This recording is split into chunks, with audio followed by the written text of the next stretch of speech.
Ramai yang fikir payroll ni cuma bayar gaji setiap bulan je kan? Tetapi sebenarnya payroll ni bukan setakat kira gaji je tau. Level up with OTC. Sebenarnya banyak je calculation, compliance, statutory requirement yang kena betul. Sebab kalau kita salah kira payroll akan terjadi banyak isu. Sebagai contoh, salah kira deduction EPF and SOTSO, PCB tak accurate, overtime pun salah calculation dan akhir sekali banyak dapat komplain dari employee. Dan last sekali, siapa yang akan stress? HR dan finance juga yang akan stres last sekali.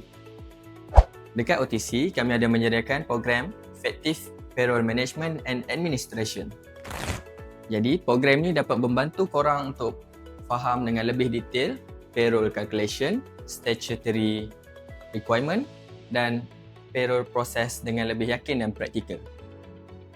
Kalau kerja korang melibatkan HR ataupun finance, program ini sangat sesuai untuk anda. Jom sertai kami kerana program ini dijamin 100% claimable under HRD Corp. Jumpa anda di sana.